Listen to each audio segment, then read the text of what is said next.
حجاب زر سے نہاتا رہوں میں سدا شہر مکہ۔ نبی کریم صلی اللہ علیہ وسلم نے یہ بات ارشاد فرمائی ہے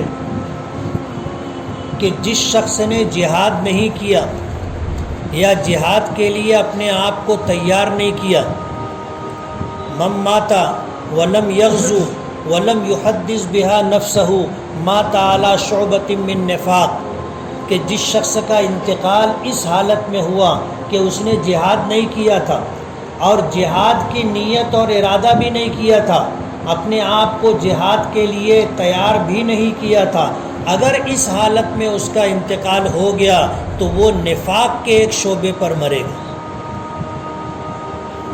مفسرین نے لکھا ہے کہ آپ کی امت نے جہاد چھوڑ دیا،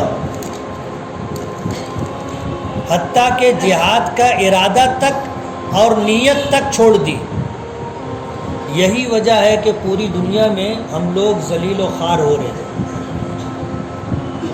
نبی کریم صلی اللہ علیہ وسلم ہجرت کر کے مدینہ منورہ تشریف لے گئے، تو مدینہ تشریف لے جانے کے بعد بھی رؤسائے قریش اور مکے کے کافروں نے مدینے میں آپ کو چین سے رہنے نہیں دیا۔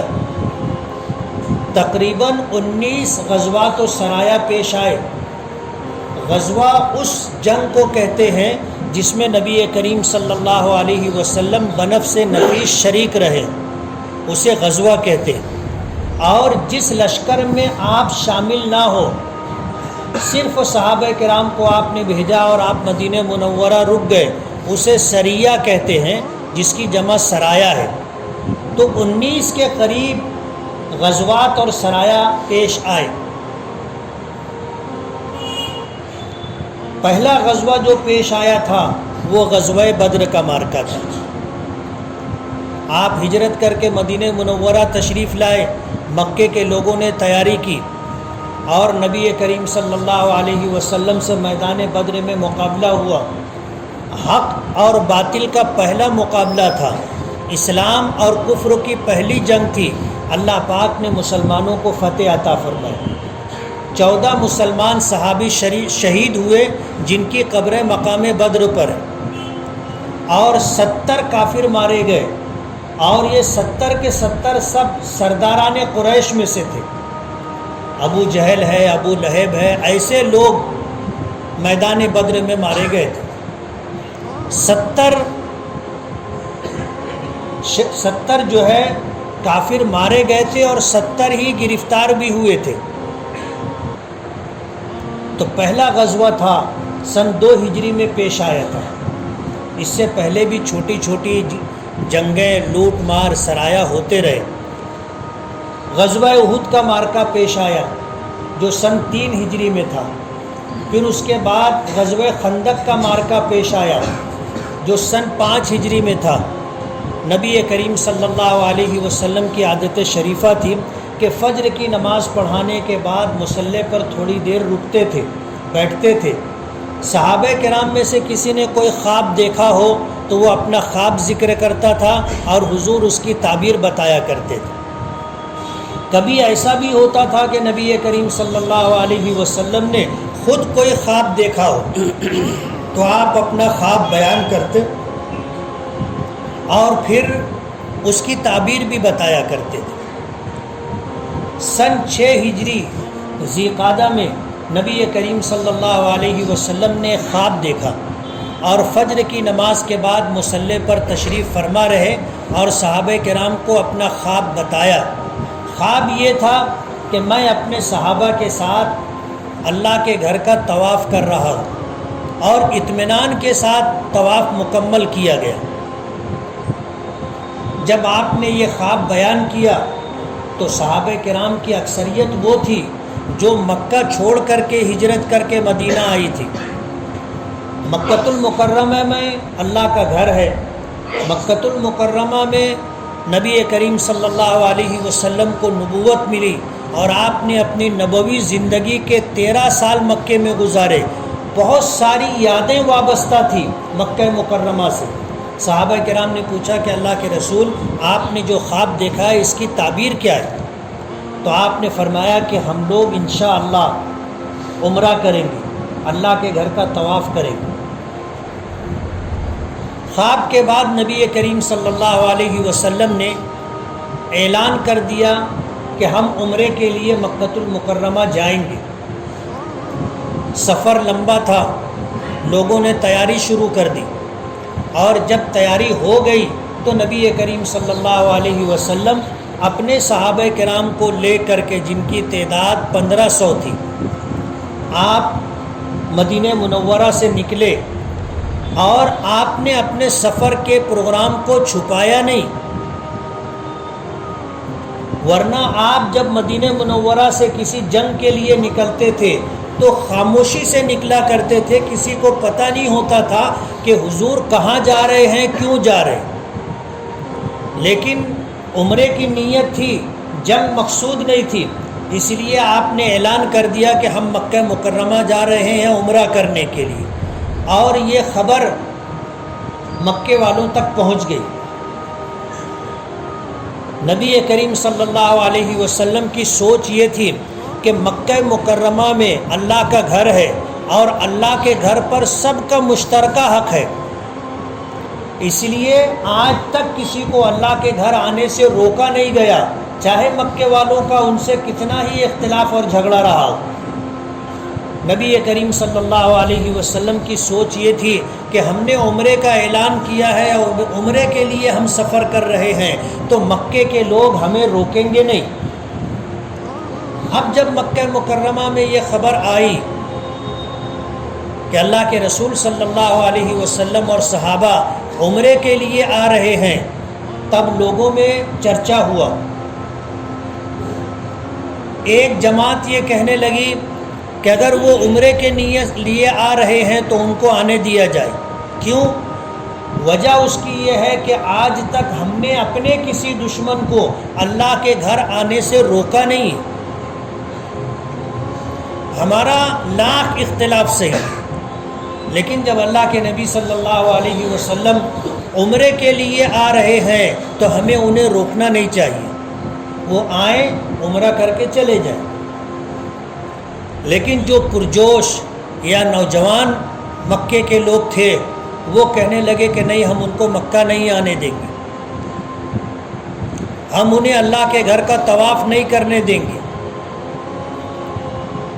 اور یہ بات چلتی رہی، اور اللہ کے رسول صلی اللہ علیہ وسلم کا سفر بھی چلتا رہا۔ مکے سے مدینے سے مکۃ المکرمہ کا یہ فاصلہ 440 کلومیٹر کا فاصلہ ہے، اور ظاہر بات ہے اتنا لمبا سفر اس زمانے میں اونٹوں سے کیا جاتا تھا، تو ظاہر بات ہے کہ سفر بھی لمبا تو وقت بھی زیادہ لگتا تھا، تقریباً 10 دن لگتے تھے مدینے سے مکہ آنے کے لیے۔ اللہ کے رسول صلی اللہ علیہ وسلم سفر کرتے رہے، پڑاؤ کرتے رہے، سفر کرتے رہے، پڑاؤ کرتے رہے، اور اس طرح آپ جب مکے کے قریب پہنچے تو آپ کو خبر ملی کہ خالد ابن ولید، مکے کے نوجوانوں کا جن کی تعداد 200 گھوڑ سواروں پر مشتمل ہے، اللہ کے نبی صلی اللہ علیہ وسلم اور صحابہ کا راستہ روکنے کے لیے قراء الغمیم پر رکے ہوئے۔ یہ مدینے سے آنے والوں کا وہ راستہ تھا جس راستے سے مکے میں داخل ہوتے تھے، اسی راستے پر قراء الغمیم نام کا ایک مقام ہے۔ خالد ابن ولید وہاں پر اپنے گھوڑ سوار دستوں کے ساتھ پہنچے ہوئے تھے۔ اللہ کے رسول صلی اللہ علیہ وسلم کوئی جنگ کے ارادے سے نکلے نہیں تھے، اس لیے وہ سیدھا راستہ چھوڑ کر کے آپ نے جنگلات اور پہاڑوں کا راستہ اختیار کیا تاکہ ہمارا آمنا سامنا نہ ہو اور جھگڑے کی اور جنگ کی نوبت نہ آئے۔ آپ دوسرا راستہ پکڑ کر کے آگے چلے اور حدیبیہ کے مقام پر پہنچے۔ حدیبیہ ایک کنویں کا نام ہے، اور اس کنویں کے قریب جو گاؤں ہے اس کو بھی حدیبیہ کہتے ہیں۔ حدیبیہ کا کچھ حصہ حدود حرم میں ہے اور کچھ حصہ حرم کے باہر ہے۔ حضور پاک صلی اللہ علیہ وسلم سفر کر کے جب حدیبیہ کے مقام پر پہنچے تو حرم شروع ہونے سے پہلے آپ کی اونٹنی بیٹھ گئی. قصوہ نامی آپ کی اونٹنی تھی جس پر آپ سوار تھے. حدود حرم قریب آیا تو اونٹنی بیٹھ گئی. لوگوں نے اسے اٹھانے کی کوشش کی. بخاری شریف میں آتا ہے اسے حل حل کہہ کے اٹھانے کی کوشش کی, لیکن اونٹنی اٹھی نہیں. تو لوگ کہنے لگے خلعت القصوہ, حضور کی اونٹنی قصوہ نافرمان ہو گئی. تو حضور نے فرمایا ما خلعت القصوہ وما کان لہا دعبھا, نہ اونٹنی نافرمان ہوئی ہے اور نہ یہ اس کی عادت ہے. پھر آپ نے فرمایا کہ اس اونٹنی کو اس ذات نے روک لیا ہے جس نے ابرہا کے ہاتھیوں کے لشکر کو مکے میں داخل ہونے سے روکا تھا, یعنی اللہ پاک نے میری اونٹنی کو روک لیا ہے. اور اس کے بعد حضور پاک صلی اللہ علیہ وسلم نے اللہ کی بارگاہ میں یہ عہد و پیمان کیا کہ مکے کے لوگوں کی ہر ایسی بات جس میں مکے کی اور شعائر کی, اللہ کے گھر کی تعظیم ہوگی, ایسی بات اگر ہم سے مطالبہ کریں گے تو ہم ان کو مان لیں گے. مکے والوں کی ہر ایسی بات کو مان لیں گے جس میں اللہ کے گھر, حدود حرم اور شعائر مکہ کا احترام ہوگا, ہم اسے قبول کر لیں گے. اس کے بعد آپ نے اونٹنی کو اٹھایا, آواز دی تو اونٹنی فوراً کھڑی ہو گئی. اللہ کے رسول صلی اللہ علیہ وسلم تھوڑا پیچھے آ کر کے ایک مقام پر آپ نے پڑاؤ کیا, اور خبر یہ ملی کہ مکے والوں نے آپ کو مکے میں داخل ہونے سے روکنے کا فیصلہ کر لیا ہے. تو آپ آگے نہیں بڑھے. حضرت عثمان غنی رضی اللہ تعالی عنہ کو اپنا نمائندہ بنا کر کے, سفیر بنا کر کے مکے والوں کے پاس بھیجا کہ آپ جا کر کے ان سے بات کرو اور ان سے کہو کہ ہم کوئی جنگ کے ارادے سے نہیں آئے, ہم آئے ہیں عمرہ کرنے کے لیے, ہمیں عمرہ کرنے دیں, ہم عمرہ کر کے واپس چلے جائیں گے.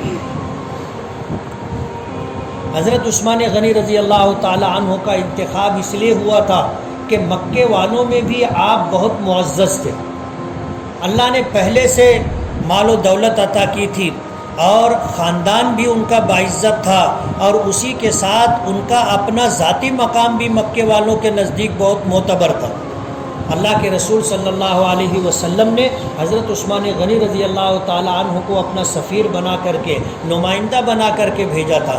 جب یہ مکہ مکرمہ پہنچے اور مکے کے سرداروں سے بات کرنی چاہیے تو مکے کے سرداروں نے انہیں روک لیا کہ جلدی کیا ہے, آپ رک جاؤ, کل بات کریں گے. رات آپ کو روک لیا, اور روک لینے کے بعد یہ افواہ پھیلی کہ مکے والوں نے حضرت عثمان غنی رضی اللہ تعالی عنہ کو شہید کر دیا. کسی سفیر کو یا کسی نمائندے کو قتل کرنا بہت بڑا جرم تھا, اور حضرت عثمان غنی رضی اللہ تعالی عنہ مشہور صحابی, خلفائے اربعہ میں سے ایک, حضور کے داماد, جب ان کی یہ خبر حضور تک پہنچی کہ حضرت عثمان غنی کو شہید کر دیا گیا تو حضور بہت ناراض ہوئے, اور پھر آپ نے صحابہ کرام کو ایک ببول کے درخت کے نیچے جمع کیا اور ان سے بیعت لی, اور یہ بیعت علی الموت تھی. بیعت یہ تھی کہ ہم عثمان کے خون کا بدلہ لیں گے, چاہے بدلہ لینے میں ہماری جان چلی جائے, ہم میدان سے پیچھے نہیں ہٹیں گے. جب یہ خبر مکے والوں تک پہنچی کہ عثمان غنی رضی اللہ تعالی عنہ کو روک لینے کی وجہ سے یہ افواہ پھیلی کہ مکے کے لوگوں نے حضرت عثمان کو شہید کر دیا, تو اللہ کے رسول نے اپنے ساتھ آنے والے صحابہ کرام سے موت پر بیعت لی ہے. تو مکے کے لوگ گھبرا گئے کہ جب یہ 313 تھے میدان بدر میں تو ہم ہار گئے تھے, ہم ہار گئے تھے, اور جب یہ 700 تھے میدان احد میں تو ہمیں شکست ہوئی تھی, اور اب تو یہ لوگ 1500 کی تعداد میں ہیں اور موت پر بیعت کی ہے, تب تو معاملہ بہت مشکل ہو جائے گا. اس لیے مکے والوں نے صلح کے لیے ایک وفد بھیجا. کچھ لوگ آئے، بات چیت کی، بات جمی نہیں، واپس چلے گئے۔ پھر دوسرا وفد آیا، اس نے بات چیت کی، پھر وہ واپس چلے گئے، بات ہو نہیں سکی۔ پھر تیسرا وفد آیا، پھر چوتھا وفد آیا، لیکن کسی بات پر اتفاق نہیں ہو سکا۔ پھر پانچواں وفد آیا، تو اس وفد کے اندر جو آگے آگے تھے ان کے ذمہ دار، جن کا نام حضرت سہل تھا، سہل عربی زبان میں کہتے ہیں نرم زمین کو، سہل کہتے ہیں نرم طبیعت انسان کو۔ تو حضور نے ان کے نام سے حسن فعل لیتے ہوئے فرمایا کہ اب بات جم جائے گی، سہل آئے ہیں تو بات آسان ہو جائے گی۔ اور ہوا بھی ایسا ہی، حضرت سہل رضی اللہ تعالی عنہ آئے، اور آنے کے بعد نبی کریم صلی اللہ علیہ وسلم اور مشرکین مکہ کے درمیان صلح ہو گئی۔ اسی صلح کو صلح حدیبیہ کہتے ہیں، اسی صلح کو صلح حدیبیہ کہتے ہیں، اس لیے کہ یہ مقام حدیبیہ پر صلح ہوئی تھی۔ صلح میں پہلی دفعہ یہ تھی کہ اس سال آپ عمرہ نہیں کریں گے، یہیں سے احرام اتار کر واپس مدینہ جائیں گے، اور آئندہ سال، اگلے سال آ کر کے اس عمرے کی قضا کریں گے۔ اور جب عمرے کے لیے آئیں گے تو صرف ایک تلوار ساتھ میں ہوگی، دوسرا کوئی ہتھیار نہیں ہوگا، اور مکے میں 3 دن قیام کریں گے، 3 دن سے زیادہ قیام نہیں کریں گے۔ پہلی شرط یہ تھی۔ دوسری شرط یہ تھی کہ مکے کے اور قرب و جوار کے قبیلوں میں سے جو قبیلہ آپ کے ساتھ رہنا چاہے وہ آپ کے ساتھ رہے، اور جو قبیلہ ہمارے ساتھ رہنا چاہے وہ ہمارے ساتھ رہے، اور جو قبیلہ آپ کے ساتھ رہے گا وہ آپ کا حصہ سمجھا جائے گا، جو قبیلہ ہمارے ساتھ ہوگا اس صلح میں شامل، وہ ہمارا حصہ سمجھا جائے گا۔ اگر وہ قبیلہ جو ہمارے ساتھ ہے، اگر آپ کی طرف سے اس پر زیادتی ہوئی تو اس کا مطلب یہ ہوگا آپ نے ہم پر زیادتی کی، اور آپ کے ساتھ جو قبیلہ ہے اگر اس پر زیادتی ہوئی تو اس کا مطلب یہ ہوگا کہ ہم نے آپ کے ساتھ زیادتی کی۔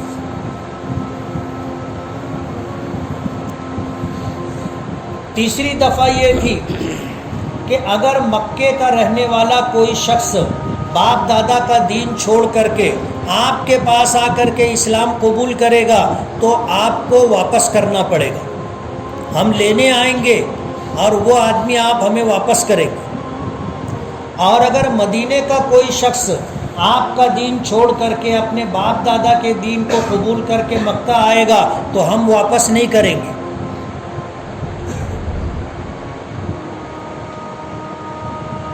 چوتھی دفعہ یہ تھی کہ 10 سال تک ہمارے اور آپ کے درمیان کوئی جنگ نہیں ہوگی، 10 سال تک امن و امان اور چین و سکون کے ساتھ تم بھی رہو، ہم بھی رہیں گے۔ ایسی ساری شرطیں انہوں نے پیش کی، اور اللہ کے رسول صلی اللہ علیہ وسلم نے اسے مان لیا، قبول کر لیا۔ صحابہ کرام کو یہ بات پسند نہیں آئی۔ حضرت عمر فاروق رضی اللہ تعالی عنہ نبی کریم صلی اللہ علیہ وسلم کی خدمت میں آئے اور آ کر کے یہ بات عرض کی کہ اللہ کے رسول، کیا ہم حق پر نہیں ہیں؟ حضور نے فرمایا کہ کیوں نہیں، بے شک ہم حق پر ہیں۔ پھر پوچھا کہ کیا مشرکین مکہ باطل پر نہیں ہیں؟ حضور نے فرمایا کہ یقیناً وہ باطل پر ہے۔ حضرت عمر فاروق نے یہ بات عرض کی کہ اللہ کے رسول، جب ہم زمانے جاہلیت میں تھے، زمانے کفر و شرک پر تھے، تب تو ہم نے کبھی اتنی دب کر کے کسی سے صلح نہیں کی تھی۔ آج ہم حق پر ہیں اور اتنا دب کر کے ہم صلح کر رہے ہیں۔ حضور پاک صلی اللہ علیہ وسلم نے فرمایا کہ عمر، میں اللہ کا نبی ہوں، اور یہ صلح، یہ کھلی ہوئی فتح ہے ہماری۔ روایتوں میں آتا ہے حضرت عمر کہنے لگے اللہ کے رسول، اگر یہ فتح ہے تو پھر ہمیں بتائیں کہ ہار کس کو کہتے ہیں۔ حضور نے فرمایا کہ عمر میں اللہ کا نبی ہوں اور اللہ کے فیصلے سے میں پیچھے نہیں ہٹ سکتا، اللہ سے کیے ہوئے عہد و پیمان پر عمل کرنا میری ذمہ داری ہے۔ حضرت عمر ہٹ گئے۔ نبی کریم صلی اللہ علیہ وسلم جب مدینہ سے چلے تھے عمرے کا احرام باندھ کر کے، تو اپنے ساتھ قربانی کا جانور بھی لے کر کے آئے تھے، اور صحابہ بھی اسی طرح آئے تھے۔ جب آپ صلح ہو جانے کے بعد واپس جانے لگے تو آپ نے پہلے سب کو اپنا سر منڈوانے کا اور جانور ذبح کر کے مکہ واپس چلنے کا فیصلہ سنایا، تو کوئی بھی اپنی جگہ سے نہیں اٹھا۔ حضور کو بڑی حیرت ہوئی کہ میری ایک آواز پر جو لوگ سر کٹانے کے لیے تیار رہتے ہیں، آج ان سے میں کہہ رہا ہوں کہ سر منڈوا لے اور اپنے جانور ذبح کر کے مدینہ واپس چلیں، تو کوئی کھڑا ہو نہیں رہا ہے۔ آپ واپس خیمے میں آئے۔ حضرت ام سلمہ رضی اللہ تعالی عنہا خیمے میں تھیں۔ اللہ کے رسول صلی اللہ علیہ وسلم نے اس بات کا تذکرہ کیا کہ میں نے اس طرح کا اعلان کیا ہے اور لوگ میری بات ماننے کے لیے تیار نہیں۔ حضرت ام سلمہ رضی اللہ تعالی عنہا نے فرمایا کہ اللہ کے رسول بات ایسی نہیں ہے، لوگ بہت غمگین ہیں اور غم کی زیادتی کی وجہ سے ہمت اور حوصلہ نہیں کر رہے۔ آپ سر منڈوا لیجئے، اپنا جانور ذبح کر دیجئے، سب کر دیں گے۔ تو حضور نے خیمے سے باہر آ کر کے اپنا سر منڈوایا اور اس کے بعد آپ نے اونٹنی ذبح کی، احرام اتار دیا۔ تمام صحابہ نے روتے ہوئے یہ عمل کیا اور اس کے بعد واپس آپ مدینہ منورہ کے لیے نکل پڑے۔ جب مدینے کے لیے واپسی کا سفر اختیار کیا تو درمیان میں یہ سورت نازل ہوئی جس کو سورۃ الفتح کہتے ہیں۔ اس سورت کے اندر 29 آیتیں ہیں اور 4 رکوع ہیں۔ اس سورت کی پہلی آیت ہے انا فتحنا لک فتحا مبینا، کہ بے شک ہم نے آپ کے لیے کھلی ہوئی فتح رکھی، واضح اور کھلی ہوئی فتح ہم نے آپ کو عطا کی۔ جب یہ سورت نازل ہوئی تو اللہ کے رسول صلی اللہ علیہ وسلم نے پوچھا کہ عمر کہاں ہے؟ تو حضرت عمر تو سب سے آگے آگے جا رہے تھے کہ مجھے جو بات نہیں کہنی چاہیے تھی وہ میں نے کہہ دی۔ اب جب بلانا ہوا تو حضرت عمر پر خوف طاری ہو گیا کہ کہیں میرے خلاف تو کوئی اللہ پاک کا فیصلہ نہیں آ گیا، اللہ ناراض تو نہیں ہو گئے۔ ڈرتے ہوئے حضور کی خدمت میں حاضر ہوئے۔ اللہ کے رسول صلی اللہ علیہ وسلم نے یہ سورت سنائی، تلاوت فرمائی، انا فتحنا لک فتحا مبینا، کہ اللہ پاک فرماتے ہیں کہ میرے محبوب ہم نے آپ کو کھلی ہوئی فتح عطا کی۔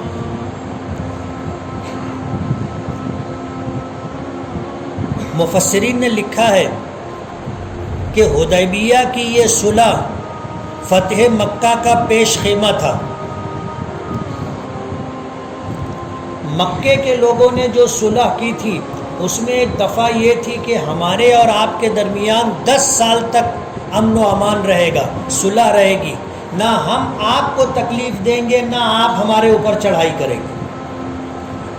اللہ کے رسول صلی اللہ علیہ وسلم کو 10 سال کا یہ جو زمانہ ملا صلح کا، آپ نے مکہ چھوڑ دیا اور اطراف میں آپ نے اللہ کا دین دعوت و تبلیغ کے لیے صحابہ کرام کی جماعتیں تیار کر کے روانہ کرنا شروع کر دی۔ اب یہ ڈر نہیں تھا کہ مکے کے لوگ ہم کو روکیں گے، یہ ڈر نہیں تھا کہ مکے کے لوگ مدینہ خالی ہے تو اس پر حملہ کر دیں گے، اطمینان تھا۔ 10 سال کی صلح تھی۔ اللہ کے رسول صلی اللہ علیہ وسلم نے اس صلح کو دین کی تبلیغ اور نشر و اشاعت کے لیے پوری طرح وصول کرنے کا فیصلہ کیا۔ سن 6 ہجری میں صلح حدیبیہ ہوئی تھی اور سن 8 ہجری میں یعنی 2 سال کے بعد مکہ مکرمہ فتح ہوا۔ 10 سال جنگ نہ کرنے کی بات تھی، لیکن 2 سال بھی پورے نہیں ہوئے، مکے کے قریب میں ایک قبیلہ تھا بنو خزاعہ، انہوں نے نبی کریم صلی اللہ علیہ وسلم کے ساتھ رہنا قبول کیا تھا کہ اس صلح میں ہم آپ کے ساتھ ہیں۔ اور وہیں پر ایک قبیلہ تھا قبیلہ بنو بکر، وہ مشرکین مکہ کے ساتھ تھا۔ ہوا ایسا کہ بنو بکر اور بنو خزاعہ میں پرانی جنگ چلی آ رہی تھی، اب 10 سال کے لیے صلح ہو گئی تھی، لیکن پانی لینے اور جانوروں کے پانی پلانے پر ان میں جھگڑا شروع ہوا، اور جھگڑا اتنا بڑا کہ بنو بکر کے لوگوں نے مکے کے لوگوں سے مدد مانگی، اور مشرکین مکہ نے بنو بکر کی مدد کی، اور بنو خزاعہ پر، ان کے قبیلے پر رات میں حملہ کیا اور قتل عام کیا۔ بنو خزاعہ کے وہ لوگ حضور کے ساتھ تھے، حضور کے حلیف تھے، اور اس معاہدے اور میثاق میں حضور کے ساتھ تھے، اور یہ طے ہوا تھا کہ ہمارے کسی حلیف پر اگر آپ حملہ کرو گے، جنگ کرو گے، تو ہم پر حملہ اور ہم سے جنگ مانی جائے گی۔ اور ہوا ایسا ہی، بنو خزاعہ کے کچھ لوگ جان بچا کر کے مدینہ پہنچے اور اللہ کے رسول صلی اللہ علیہ وسلم کو اس پورے واقعے کی تفصیل بیان کی۔ مکے کے لوگوں کو اس بات کا احساس ہو گیا کہ ہم نے بہت بھیانک غلطی کی، بنو بکر کے کہنے پر بنو بکر کے ساتھ مل کر کے بنو خزاعہ پر جو ہم نے حملہ کیا ہے، ہم نے جو معاہدہ ہوا تھا، جو ایگریمنٹ ہوا تھا، اس کی خلاف ورزی ہم نے کی ہے۔ جب حضور کو اس بات کی اطلاع ملی، بنو خزاعہ کے لوگوں نے جا کر کے اس بات کا تذکرہ کیا، تو حضور نے صحابہ کرام نے اعلان کر دیا کہ ہمیں مکے پر چڑھائی کرنی ہے، اور بنو خزاعہ پر جو ظلم کیا گیا ہے، مکے والوں سے اس کا بدلہ لینا ہے۔ اب مدینے میں جنگ کی تیاری شروع ہو گئی۔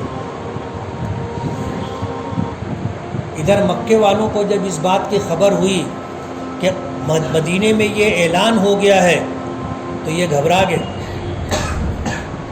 ابو سفیان جو مکے کے سردار تھے اور جن کی بیٹی ام حبیبہ رضی اللہ تعالی عنہا حضور کی بیوی تھی، امہات المومنین میں سے تھی، ابو سفیان مدینہ آئے، اور مدینہ آنے کے بعد اپنی بیٹی کے پاس گئے۔ ام حبیبہ رضی اللہ تعالی عنہا نے جب اپنے والد کو دیکھا کہ وہ گھر میں آ گئے ہیں، تو ایک ٹاٹ بچھا ہوا تھا، اسے تہ کر کے لپیٹ کر کے کنارے کر دیا۔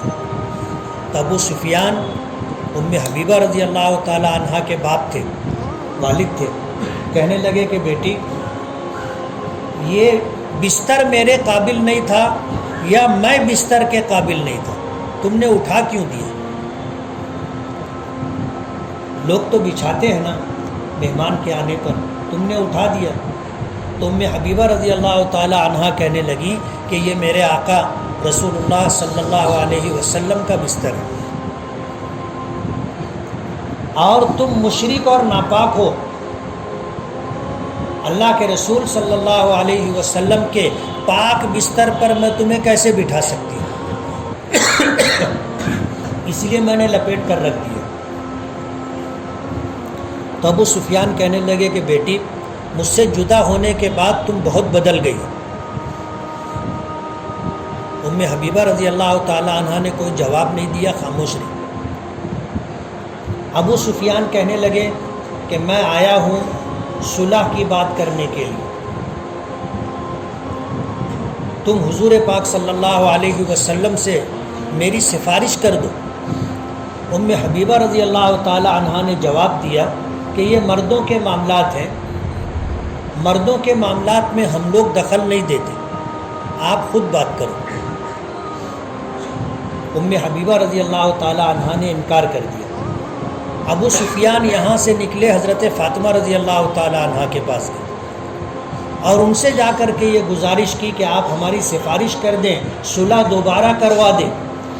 حضرت فاطمہ رضی اللہ تعالی عنہا کا حضور کے فیصلے کا علم تھا کہ حضور نے جنگ کا اعلان کر دیا ہے، تو حضرت فاطمہ نے کہا کہ ہم مردوں کے معاملات میں دخل نہیں دیتی، ہم عورتیں مردوں کے معاملات میں دخل نہیں دیتی۔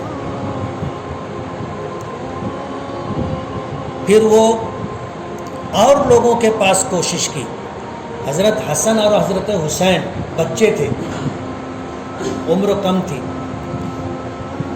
ابو سفیان نے چاہا کہ ان سے کام نکالا جائے، تو حضرت فاطمہ نے منع کر دیا کہ یہ کام بچوں کا نہیں ہے، آپ میرے بچوں کو نہ لے کے جائیں.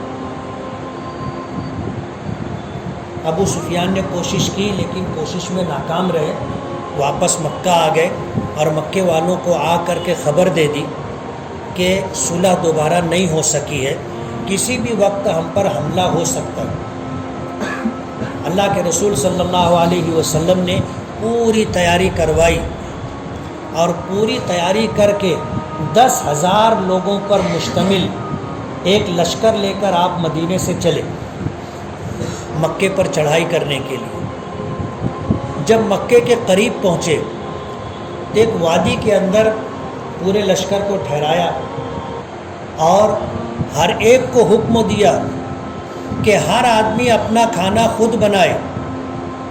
2 آدمیوں کا کھانا ایک ساتھ نہیں بنے گا، سب اپنا اپنا چولہا الگ جلائیں. اب 10,000 لوگوں نے اپنا اپنا چولہا جلانا شروع کیا تو کتنے چولہے جلے؟ 10,000. ابو سفیان اور مکے کے لوگ پہاڑ کے اوپر چڑھ کر کے دیکھ رہے تھے کہ کیا ہے.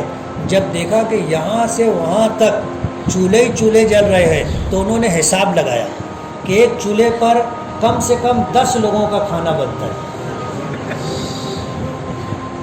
یہ حضور کی جنگی حکمت عملی تھی، جنگی حکمت عملی تھی. رات کی تاریکی میں مکے کے لوگوں نے جب دیکھا کہ یہ 10,000 چولہے جل رہے، اس کا مطلب یہ ہے کہ 1,00,000 لوگ ایک لشکر میں ہیں. ایک چولہے پر 10 لوگوں کا کھانا بنے گا تو 10,000 چولہے ہیں تو 1,00,000 لوگوں کا کھانا پک رہا ہے. مکے کے لوگ ہمت ہار گئے کہ اتنے بڑے لشکر کا ہم لوگ مقابلہ نہیں کر سکتے. اور پھر دوسرے دن ابو سفیان حضرت عباس رضی اللہ تعالیٰ عنہ کی صلح ان کے پناہ میں آ کر کے حضور کے پاس درخواست لے کر کے پہنچے. مکہ مکرمہ فتح ہو گیا بغیر کسی جنگ کے. بغیر کسی جنگ کے مکہ فتح ہو گیا، اس لیے کہ مکے کے لوگوں نے ہتھیار ڈال دیے تھے کہ ہم اتنے بڑے لشکر کا مقابلہ نہیں کر سکتے. تو سن 6 ہجری میں صلح حدیبیہ ہوئی تھی اور سن 8 ہجری میں مکہ مکرمہ فتح ہوا تھا. تو صلح حدیبیہ فتح مکہ کا پیش خیمہ اور اس کی بنیاد تھی. اسی لیے بعض صحابہ کرام کہا کرتے تھے کہ تم فتح مکہ کو فتح سمجھتے ہو، ہم حدیبیہ کی صلح کو فتح سمجھتے ہیں کہ وہیں سے اللہ پاک نے ہمارے لیے فتح مکہ کا دروازہ کھولا تھا. تو صلح حدیبیہ کے بعد یہ آیت نازل ہوئی کہ میرے محبوب ہم نے آپ کو فتح مبین عطا کی، کھلی ہوئی فتح عطا کی، اور آپ نے صلح کر کے بغیر عمرہ کیے، بغیر جنگ کیے واپس جانے کا جو فیصلہ کیا اور ہم سے جو عہد و پیمان کیا تھا کہ ہر وہ بات جس میں اللہ کے گھر کی، اللہ کے شہر کی تعظیم ہوگی، ہر ایسی بات تم مان لو گے. اس کی وجہ سے ہم نے آپ کو فتح مبین عطا کی ہے. اور تین باتیں، لیغفر لک اللہ ما تقدم من ذنبک وما تأخر، تاکہ ہم آپ کی اگلی پچھلی ساری کوتاہیاں بخش دیں. نبی معصوم ہوتا ہے، اس سے گناہ نہیں ہوتا، لیکن کچھ باتیں ایسی ہوتی ہیں جو شان نبوت کے مناسب نہیں ہوتی، اس کو بھی کوتاہی سے تعبیر کیا گیا. اس لیے فرمایا کہ آپ سے ماضی میں جو کوتاہیاں ہوئیں وہ اور آئندہ جو کوتاہیاں ہوں گی وہ سب ہم نے معاف کر دیا آپ کے لیے. یہ اللہ پاک کی طرف سے یہ اعلان ہو گیا، آپ کے حق میں یہ فیصلہ ہو گیا. مفسرین نے بہت عجیب بات لکھی ہے کہ کل میدان محشر میں کل میدان محشر میں جب اللہ انتہائی غضبناک ہوں گے اور حساب و کتاب شروع نہیں ہوگا تو لوگ حضرت آدم کے پاس جائیں گے کہ آپ سفارش کریں، آپ تمام انسانوں کے باپ، تمام نبیوں کے باپ، پہلے نبی ہیں، آپ اللہ سے سفارش کریں۔ حضرت آدم انکار کر دیں گے کہ آج اللہ اتنے غضبناک ہے کہ نہ اس سے پہلے اتنے غضبناک ہوئے نہ اس کے بعد ہوں گے، کہیں ایسا نہ ہو کہ میں جاؤں اور میرا مواخذہ ہو جائے کہ ہم نے تمہیں اپنے ہاتھوں سے بنایا تھا، روح ڈالی تھی، جنت میں رکھا تھا اور گیہوں کے پودے کے قریب جانے سے منع کیا تھا، تم کیوں گئے تھے؟ کہیں میری پکڑ نہ ہو جائے، مجھ سے مواخذہ نہ ہو جائے، میں نہیں جاؤں گا۔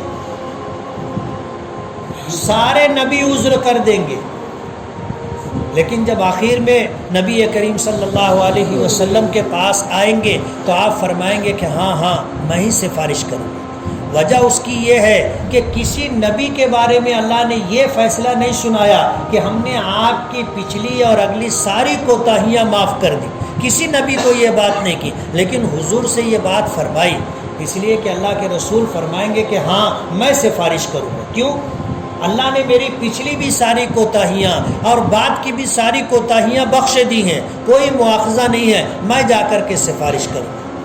پھر لمبی حدیث ہے کہ آپ کیسے شفاعت کریں گے جس کو شفاعت کبریٰ کہا جاتا ہے، تو اس کی بنیاد یہ ہے کہ اللہ پاک نے آپ کے لیے کہا تھا کہ ہم نے آپ کے پچھلے اور اگلی ساری کوتاہیاں ہم نے معاف کر دی۔ دوسری نعمت، دوسرا وعدہ، وَيُتِمَّ نِعْمَتَهُ عَلَيْكَ، ہم آپ پر اپنی نعمتیں تمام کر دیں گے، یعنی آپ پر اور آپ کی امت پر اس دنیا میں جتنی نعمت ملنے والی ہے وہ ساری نعمتیں ہم آپ کو اور آپ کی امت کو عطا کر دیں گے۔ آج دیکھ لو ہم لوگوں کے پاس جو نعمتیں ہیں ماضی میں بادشاہوں کے پاس بھی نہیں تھی، ہر اعتبار سے دن بدن نعمتیں بڑھتی جا رہی ہیں، اور جیسے جیسے زمانہ گزرے گا دنیا قیامت کے قریب ہوتی جائے گی، نعمتوں میں اضافہ ہوتا رہے گا۔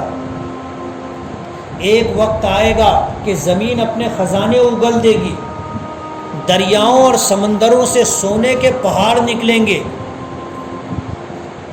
اور دنیا میں کوئی غریب نہیں رہے گا، کوئی غریب نہیں رہے گا۔ اللہ غریبی کا خاتمہ کر دیں گے، نعمتیں تمام کر دیں گے۔ وَيَهْدِيَكَ صِرَاطًا مُسْتَقِيمًا، اور اللہ کا وعدہ ہے کہ ہم آپ کو سیدھی راہ چلائیں گے، آپ کی امت کو سیدھا راستہ بتائیں گے تاکہ وہ جنت تک جا سکے۔ تیسرا وعدہ تھا وَيَنْصُرَكَ اللَّهُ نَصْرًا عَزِيزًا، اور ہم آپ کی بھرپور مدد کریں گے۔ اللہ کا وعدہ تھا اور اللہ نے اپنا وعدہ پورا کیا۔ آپ کو مکے کی فتح عطا فرمائی اور کھلی فتح عطا فرمائی۔